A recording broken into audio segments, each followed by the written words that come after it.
Next one. I am the mother of 2 beautiful children who came into this world as full-spirited souls. Indeed. I want so much to nurture them into being who they really are, yet there's so much resistance between them as individuals, as well as to following the norms in the household. For example, if I allowed them to just be, they would be on technology all day, never clean up after themselves, and eat junk food. Since their other parent no longer lives with us, I'm trying to find peace within myself and show them by example how I center myself through meditation, affirmations, and breath work. My 8 and 11-year-old children think it's stupid. Therefore, we're not living in flow with one another. Now, we want to point some things out to you in terms of this conversation of cause and effect that we've got going here. So, you say there's resistance between them. You give your attention to that, which causes responses and reactions and feelings in you. Feels like if they would behave differently, you would feel differently. But we just want you to focus upon the fact that rather than being in control of what you think, you're observing and you are offering a vibration which is perpetuating more of that. If I allowed them to just be, you say, they would be on technology all day, never clean up after themselves, eat junk food, etc. So expectation's a big part of this, isn't it? So what you're saying is, I've had these experiences, I focused upon them, those are the results I got. It happens enough that I'm just accepting this as the way it goes. And we say, you're causing it to continue. You're causing it to continue because you're not choosing to feel different. And you want to say, it's hard to feel different when the effects keep showing up. And we say, look at this cycle. The cycle is, for most humans, there is an effect that I'm aware of which is causing me to feel this way. And we say, yes, and because you feel that way, you get more of it. At some point, you have to decide that you're going to step in and step up and cause something different. Are you going to be a reactor which perpetuates the cause? I see this and I feel like this, and then I get more of this, and then I feel like this, and then I get more of this, and I feel like this, and I get more of this, and I feel like this. Cause, effect, cause, effect, cause, effect. But what if you decided, what if you accepted that you are the perpetuator of things you do not want by your observation of them? And what if you got out ahead of it? What if you did some pre-paving? What if you decided that how you feel is most important? Since their other parent no longer lives with us, feel some of the cause in that, some of the blame. I'm on my own.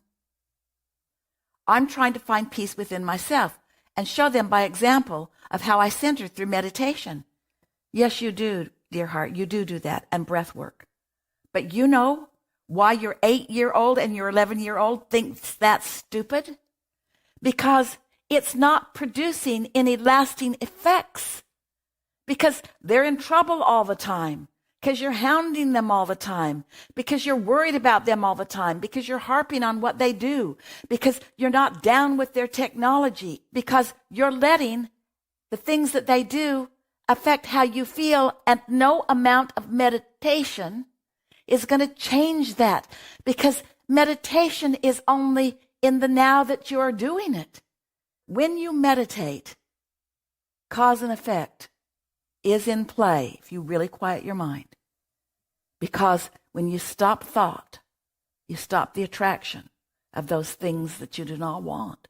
And you have the deliciousness, the nice experience of a quiet mind, or even of a mind that is tuned in with your inner being, so a stream of things that you want begins to flow.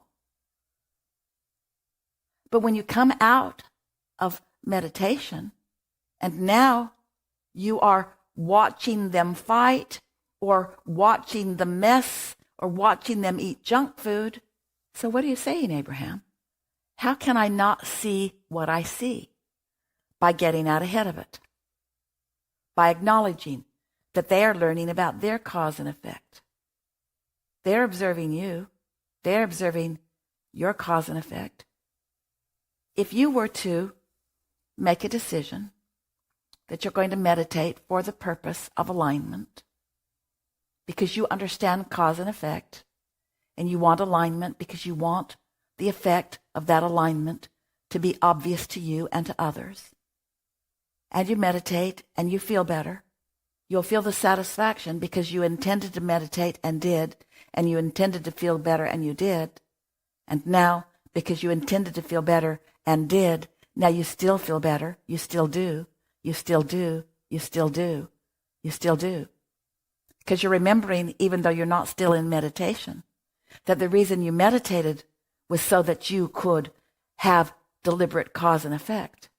So now, what did you do when you meditated? You withdrew your attention from all thought. So now, because it's easier to teach you to have no thought than to have pure positive thought. So now, you're out of meditation. And you're having a real life in the moment where all of your power is experienced with your children.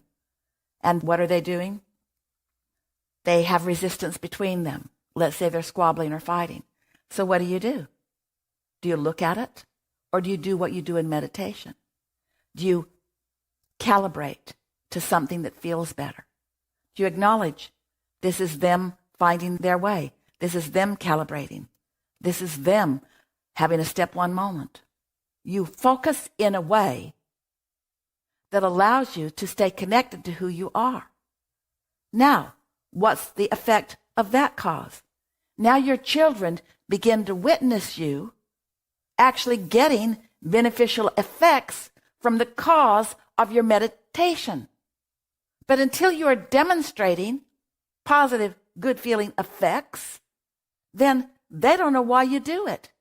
It's just a period in time when you go off and you do something different, but it doesn't seem to change anything. We all are teaching through the clarity of our own example, period.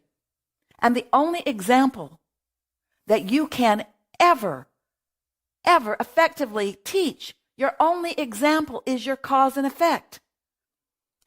How you think is how you feel, and how you think and feel is what you get. Period. End of story. Nobody is doing it to you. Back to you. I'm currently rebuilding my life, and so I want to stay present with theirs. Oh, you're on the right track. Your power is in the now. Your point of power is right here and now. Your awareness of what you're causing is what matters most. So now, let's leave this for just a moment, and let's think about the emotional guidance scale. Think about it in its generalness for a moment. It's a list of emotions, all the way from feeling terrible, fear, and despair, all the way to feeling wonderful, knowing and love and empowerment, and all those emotions in between. What if you decided that you were going to get control of your now? You heard what we said here, and you decided that law of attraction is a real deal, and that cause and effect is everywhere. There's not a shred of evidence to the contrary of it. What if you decided that you were going to deliberately choose how you want to feel, and that would be your cause? I want to feel love. I want to feel love. I want to feel love. I want to feel love. I want to feel love, or I want to feel satisfied. I want to feel happy. I want to feel happy on my walk today. I want to feel happy as I observe my children. Not, I want to go on a walk where so-and-so will behave in a way that will cause me to feel better. You've decided you're going to start with your cause. I'm going to find an emotion that represents a vibration that will cause an effect that will be beneficial to me and to others. Everything that you want, no matter what it is, if you've been listening to us for any time at all, you've heard us say this so many times. Everything that anybody wants, whether it's a pile of money or a situation, a circumstance, an event, a relationship, a bodily condition, no matter what it is that you want it because you believe you will feel better in the having of it. Well, what if you finally get it here today, right here and now, as we're having this conversation, that wanting it because you think you will feel better is what takes you off in the weeds because you can't control all of that outside of you causation. You can't control your boyfriend's conversation or your children's lust for whatever has their attention right now. You cannot control that. And when you try, you fail every time. So when you get cause and effect all squared away and you start with the ultimate cause for you, which is the vibration and how you feel. Now, let's say it. My vibration causes an emotional response because my inner being exists only in love. And when I deviate from that, that causes discomfort. Because you see, it's a cycle, isn't it? I invited my friend to a football game. She said she would come. I liked that. Cause and effect. She said she was bringing 3 extra people. I responded to that by getting more food. Cause and effect. She didn't show up, and I felt disrespected. Cause and effect. I wrote a terrible text to which she responded negatively. Cause and effect. We could go on endlessly, couldn't we? Cause and effect, cause and effect. I feel this way because when I was little, this happened to me. Or I don't think my mother really ever understood me. Or there was a teacher in the 3rd grade that gave me a bad mark, and from then on I was extra hyper about this or that. Cause and effect, cause and effect, cause and effect. All outside of you, not helpful, except in helping you to discern what you want. But when you decide to no longer try to figure out why you feel the way you feel, but instead you decide that you're going to cause the way you want to feel, that you're going to be in charge of the way you feel. That's the power of the emotional scale. I choose, just like a buffet. Here's a buffet of emotions. There's passion. That would taste good, wouldn't it? There's jealousy. That would not taste very good. But if I'm not deliberately choosing from the emotional scale, before I get out into the world where it's effect and cause and effect and cause and effect and cause, in other words, it's think and feel and think and feel and think and feel and think and feel and think and feel and think and feel and think and feel. But at some point, isn't it feel and think and feel and think and feel and think? When does that switch? Think and feel and think and feel and think and feel and think and feel and think and feel and think and feel and think and feel and think and feel and feel and think and feel and think and feel and think.